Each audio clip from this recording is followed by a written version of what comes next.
Anexo un nuevo episodio en este tema, Forjadores del Cristianismo. Segunda edición. Parte 7. Las religiones de ocultismo y misterio.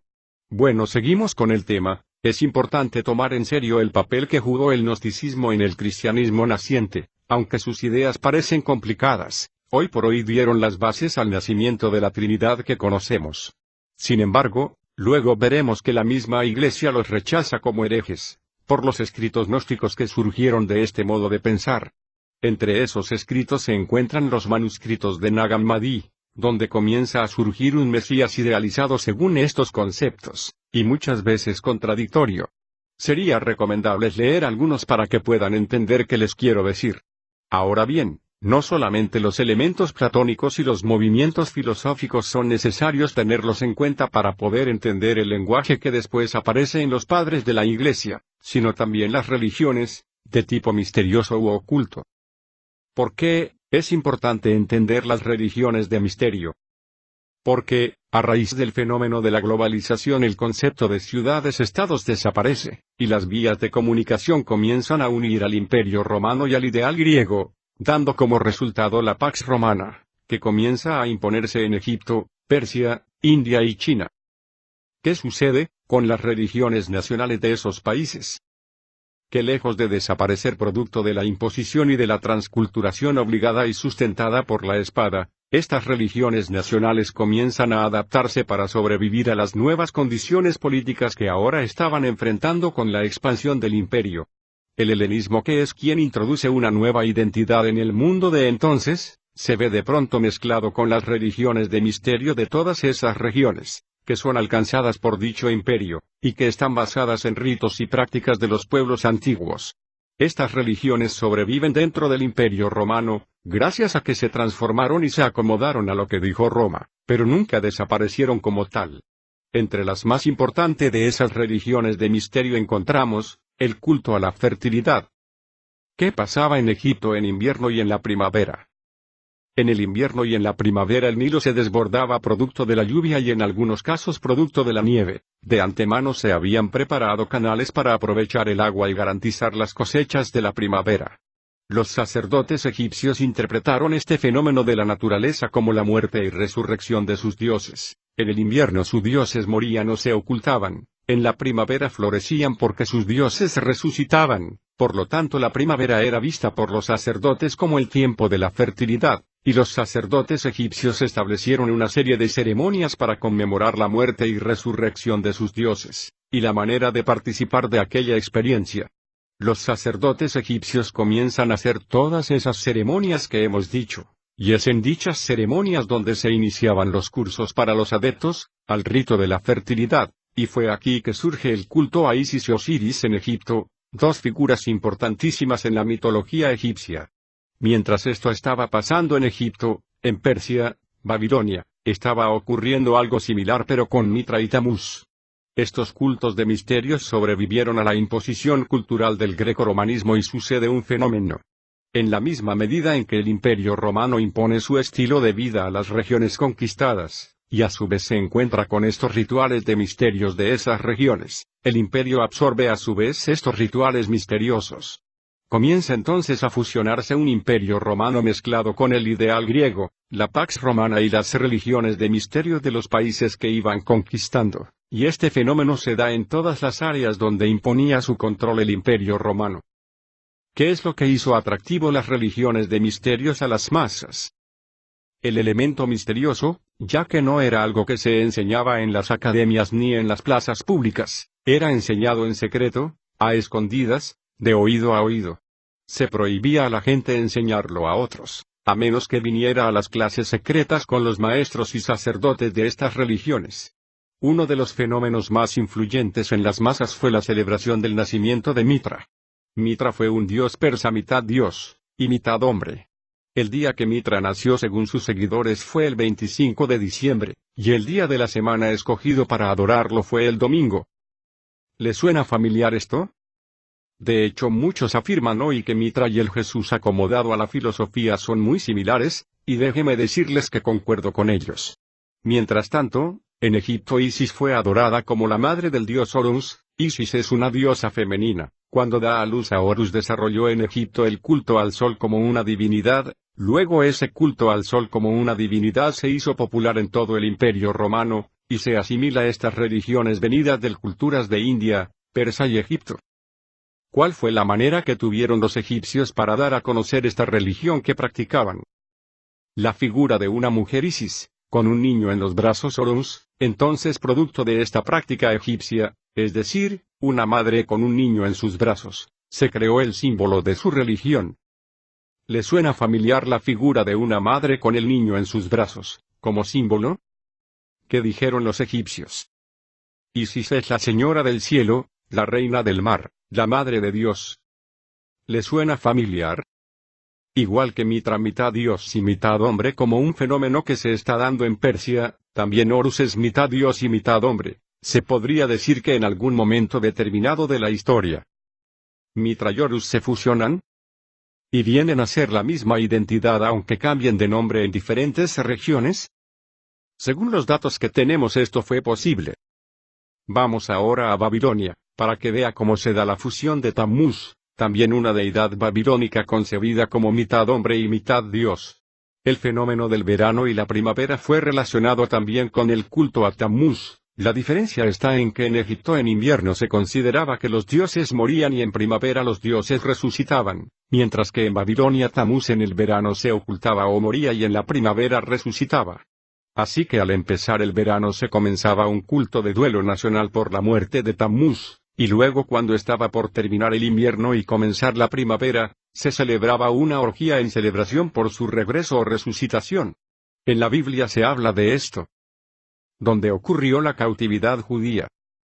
En Babilonia, muchos judíos absorben costumbres de estas religiones de misterios, y cuando regresan a Israel introducen estas prácticas en el pueblo judío. Los profetas de esa generación tuvieron que ser muy incisivos y fuertes contra estas malas asimilaciones que estaban teniendo lugar. Por ejemplo, el profeta Ezequiel en el capítulo 8:4 dice, y me llevó a la entrada de la puerta de la casa de Asén que está al norte, y he aquí, había allí mujeres sentadas llorando a Tammuz. Cuando el profeta tuvo esta revelación y vio lo que vio, era en verano. ¿Por qué? Es la estación donde supuestamente muere Tammuz. La influencia de estas religiones de misterios en el judaísmo fue tan fuerte, que hoy día el cuarto mes del almanaque bíblico, y que normalmente da inicio al verano que es entre junio y julio, recibe el nombre de Tammuz en el calendario judío. ¿Qué se quiere decir con esto? Que no solamente la mentalidad griega, romana y de las religiones de misterios hizo un impacto en el cristianismo, también lo hizo en el judaísmo. Otro culto importante entre las religiones de misterio es el orfismo, de Orfeo o Dionisio. Es una corriente religiosa de la antigua Grecia, relacionada con Orfeo, maestro de los encantamientos. Al poseer elementos propios de los cultos mistéricos, se les suele denominar también como misterios órficos. Este culto está estrechamente ligado a Osiris, el dios egipcio. Un gran filósofo griego llamado Pitágoras, que era matemático, decide irse a Egipto. Los otros dos filósofos que influyeron en Pitágoras, y le introdujeron en las ideas matemáticas, fueron Tales y su pupilo Anaximandro, ambos de Mileto. Se dice que Pitágoras visitó a Tales en Mileto cuando tenía entre 18 y 20 años. Por esta época Tales era un anciano, y aunque creó una fuerte impresión en Pitágoras, probablemente no le enseñó gran cosa. Sin embargo, contribuyó al interés de Pitágoras en las matemáticas y la astronomía, y le aconsejó viajar a Egipto para aprender más sobre estas materias. Cuando él va a Egipto, y se encuentra con Osiris, y lo asimila, y supuestamente recibe toda la enseñanza que los sacerdotes egipcios tenían que darle de Osiris, él regresa a Grecia y lo hace una fusión en el orfismo. Veamos, el maestro de Samos, Pitágoras, fue sometido a varias pruebas iniciáticas en Egipto, una de las cuales y la más importante fue la pasión de Osiris. En esa pasión se narra cómo su hermano Set y los demonios rojos dan muerte al rey Osiris y no solo lo matan, sino que descuartizan su cuerpo y lo riegan sobre las orillas del río Nilo. Y también dice, estas creencias fueron recogidas de narraciones sagradas, Hiepo y Logoi, que suelen datarse en el siglo III a.C. En el siglo V a.C., Heródoto habla de los órficos y de los pitagóricos como participantes activos de ciertos tabúes o prohibiciones. Se sabe también que Platón se vio vinculado con oráculos y revelaciones órficas. Por otra parte, Aristóteles conoció y manejó las llamadas narraciones órficas. Dionisio, al parecer, saque usted su conclusión, es el mismo Osiris mitad dios, mitad hombre. Lo único que lo diferenciaba era que en vez de morir en el invierno como moría en Egipto, ahora moría en el verano como moría Mitra el dios persa. Con la presencia de Osiris en Grecia vestido de Dionisio, el proceso de sincretismo, es decir, la fusión de diversos sistemas religiosos pertenecientes a variadas culturas, religiones de misterio, cubría todo el mundo del Imperio Romano, que de pronto se ve envuelto en todas estas prácticas, ritos y cultos nacionales. Para completar todo este cuadro de sincretismo o de fusión de religiones de misterio, el emperador no se quiere quedar atrás y también se declara una divinidad. Entonces se impone el culto al emperador en los países conquistados. A la muerte del emperador Julio César, asesinado en el año 44 a.C., le sucedió su hijo adoptivo Octavio César, que luego se cambió el nombre por Augusto César. Julio César, para inmortalizarse, declaró un mes del calendario romano con su nombre, Julio. Octavio César, por ser el hijo del emperador, se cambió el nombre por Augusto, que es de donde proviene el mes de agosto, justamente después del mes de julio. Como Augusto César sabía que su padre se había declarado divino, él también se consideró una divinidad. ¿Por qué? Porque él era el hijo del emperador. Entonces se autoproclamó Divi Filius, esto quiere decir hijo de Dios. Como su padre fue el primero en establecer el culto al emperador como una divinidad, entonces él dijo, yo soy el hijo de la divinidad que fue mi padre, es decir, yo soy el hijo de Dios.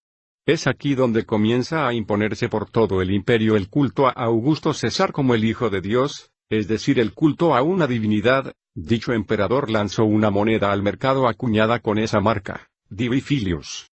Desde ese momento la figura y el culto al emperador como el hijo de Dios comienza a ser impuesta por todo el imperio romano, incluyendo Israel, donde fue rechazado, donde no tuvo aceptación. Esto creó una mentalidad defensiva en el judaísmo de Jerusalén contra la frase, Divi Filius, o hijo de Dios. ¿Por qué creó una mentalidad defensiva? Porque, la idea de, hijo de Dios, fue asociada por los judíos con el culto al emperador, que se autoproclamó siendo hombre, una divinidad. Esto puede ayudarte a entender, cuán difícil fue para Yeshua explicarle a su generación que él era el hijo de Dios, y porque muchos judíos se irritaron contra Jesús, cuando él se declaró hijo de Dios, de tal manera que Yeshua tuvo que hacer una larga explicación del concepto bíblico, para diferenciarlo del concepto pagano, introducido por Roma a través de Octavio Augusto César.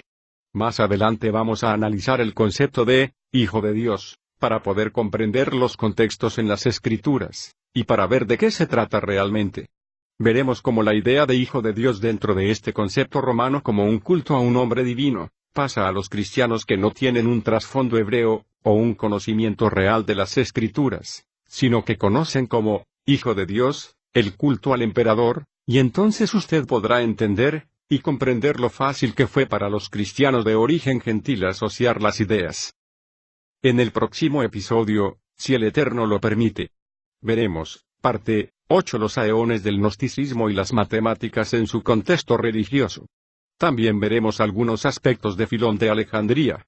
Saludos a todos. Salom. Elisá ben Melahim.